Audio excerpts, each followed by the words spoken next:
Nesse bloco, conversa com o deputado federal Paulo Ramos. Deputado, a situação dos caminhoneiros, nós falamos no programa passado, da semana passada, sobre a questão dos MEIs, não é isso? Como é que essa história, o que prejudica, é bom para o caminhoneiro? Porque, na verdade, também tem muito, a maioria dos caminhoneiros são empregados de empresas, não é isso? Veja bem, criaram a figura do microempreendedor individual. É o cidadão, pessoa física, ser transformado em pessoa jurídica. É o MEI. O MEI. Ah, mas tem alguns benefícios. Tem poucos, mas tem benefícios. Mas, ao mesmo tempo, retira daquele que se transforma em pessoa jurídica acesso a direitos previdenciários, por exemplo. Elimina a responsabilidade de quem contrata. Quer dizer, eu digo assim, estão acabando com a luta de classes. Patrão contra empregado. Se o empregado passa a ser isoladamente também patrão, ele está em igualdade de condições. Ele é também patrão. Em relação aos caminhoneiros, nós tínhamos os caminhoneiros seletistas, contratados pelas empresas, e os autônomos. E aí criaram a possibilidade da pejotização, o MEI. Então o que acontece? Então o autônomo vai ter um benefício. Mas o que as empresas vão fazer? E eu não tenho dúvidas disso. A empresa vai demitir os seletistas e vai contratar o MEI. É uma forma de desoneração. E mais, já chega com caminhão e tudo. Então, é uma perversidade. E por quê? Exatamente no momento em que os caminhoneiros demonstraram uma força política muito grande. Aliás, os caminhoneiros se sentem traídos pelo presidente da República. Não só pelo preço dos combustíveis, que não é fácil. O presidente falou, a cara do governo. A cara do governo é assim, a gasolina não chega ao tanque dos automóveis, o diesel não chega ao tanque dos caminhões, o gás de cozinha não chega no fogão, o gás não chega no fogão na cozinha. Essa é a cara do governo? Com a energia elétrica lá na estratosfera, inflação nos gêneros de primeira necessidade. Então, os caminhoneiros, agora vai ter um outro debate na categoria. Tentaram mudar o foco, estão conseguindo. Vai para o Senado.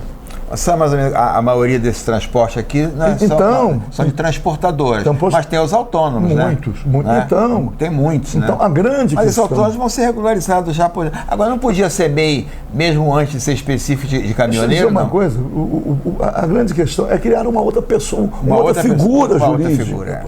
Uma saída para o patrão mandar embora. E o direito de greve, como é que fica? Tem uma porção de coisa embutida nisso. Então, eu participei de um encontro de caminhoneiros e as manifestações feitas nesse encontro, aqui no Rio de Janeiro, eram contrárias ao MEI, contrárias. Tem uma frente parlamentar em defesa dos caminhoneiros, eu não entendi por que o principal representante da frente não esteve presente na votação. De qualquer maneira, os caminhoneiros agora vão viver uma outra perplexidade, uma outra perspectiva. E eles estavam estruturados para pressionar o governo em relação ao preço dos derivados de petróleo. Mas é só isso? E o preço do frete? E as condições das estradas? E as condições de segurança? E as condições para o descanso? O que é oferecido ao caminhoneiro? Então é uma situação dramática. Por quê? Porque o preço não para de subir. O presidente da República, na época, trocou o presidente da Petrobras, tirou o tal de Castelo Branco e colocou o Silva e Luna, general. E o general disse, temos que conciliar o interesse dos acionistas com o interesse dos consumidores. Disse isso antes de tomar posse. Tomou posse e agora diz, não, é o preço de mercado. Que história é essa? Né? Do Brasil ter petróleo, ter refinaria e vincular o dólar, a paridade de importação. Importa derivados de petróleo, importa e simultaneamente exporta.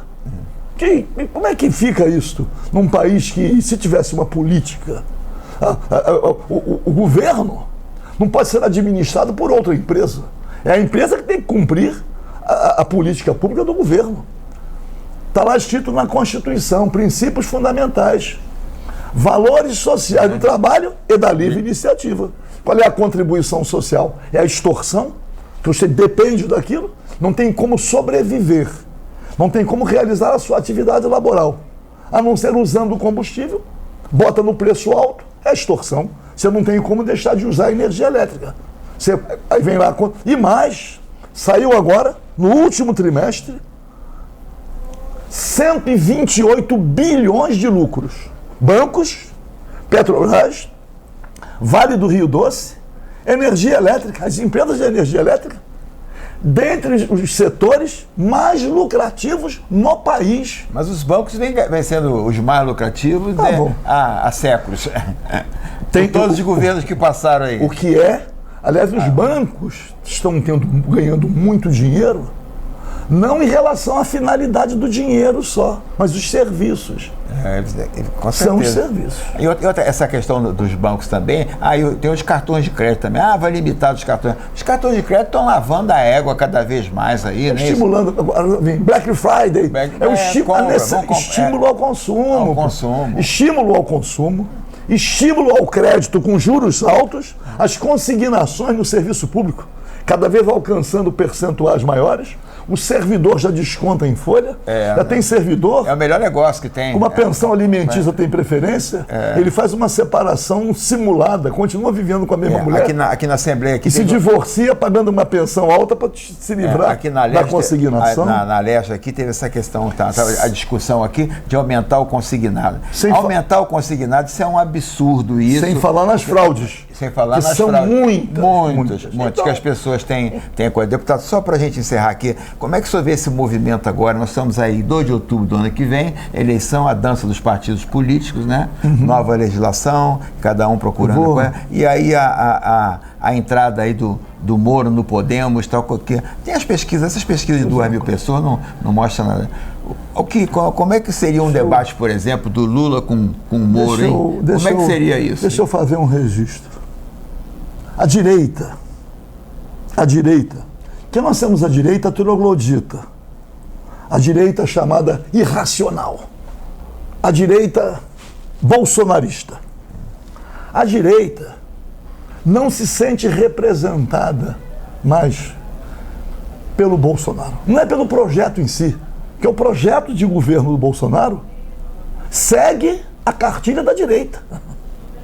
Segue o desmonte do Estado, a desoneração, os benefícios aos bancos, aos grandes empresários. Mas você não enganou ninguém, né, deputado? Não, deixa eu dizer. Então, esse projeto do Bolsonaro é um projeto da direita que atende à direita. Mas a direita não está representada. Eu digo assim, a direita está envergonhada. Não está satisfeita, né? Só para dizer uma coisa. Não está satisfeita. Ninguém pode ter dúvida, independente de qualquer consideração, que a ida do Lula ao exterior, no mesmo momento em que o Bolsonaro estava, botou o Bolsonaro no chinelo, em função da representatividade. Muito bem, mas eu digo o seguinte... Mas também a foi direita, em função lá com o Macron, que é inimigo do Bolsonaro. Macron, da Espanha, foram vários. Eu digo o seguinte, a direita está à procura do seu candidato. Já não é mais o Bolsonaro. Eu digo a chamada direita que quer ser... A direita esclarecida. A direita com verniz. Que quer votar direito. A direita é meio polida, né? Tem a direita... A mesma coisa da esquerda, né? Não, chega lá. Aí o que acontece? Quando entra o Moro, aí o Ciro Gomes detona, mas o Ciro Gomes não é candidato de esquerda? Não, isso aí é uma... A direita está tentando. Porque a direita sofisticada está representada no PSDB. É o PSDB. E o PSDB perdeu. Brincando lá perdeu as eleições. O maior derrotado na última eleição presidencial foi o PSDB. Foi. Humilhado até. Não tem candidato. E o partido perdeu a expressão. Aqui no Rio de Janeiro, o PSDB não elegeu nenhum deputado federal. A direita está tentando encontrar o seu candidato, que não será, nem pode ser, o Ciro Gomes. Que o Ciro Gomes não é um candidato da direita. Tenta se apresentar como um candidato de centro, ou de centro-esquerda. Mas como esse campo já está ocupado, e muito ocupado, e não temos dúvida, pelo ex-presidente Lula, o espaço fica muito pequeno. Mas o espaço na direita, que no percentual maior ainda é ocupado pelo Bolsonaro, eles estão tentando encontrar um candidato. Como de outras vezes, tentaram o Silvio Santos, agora tentaram o Huck, tá? Agora apareceu o Sérgio Moro. O Sérgio Moro, um nome que tem muita visibilidade.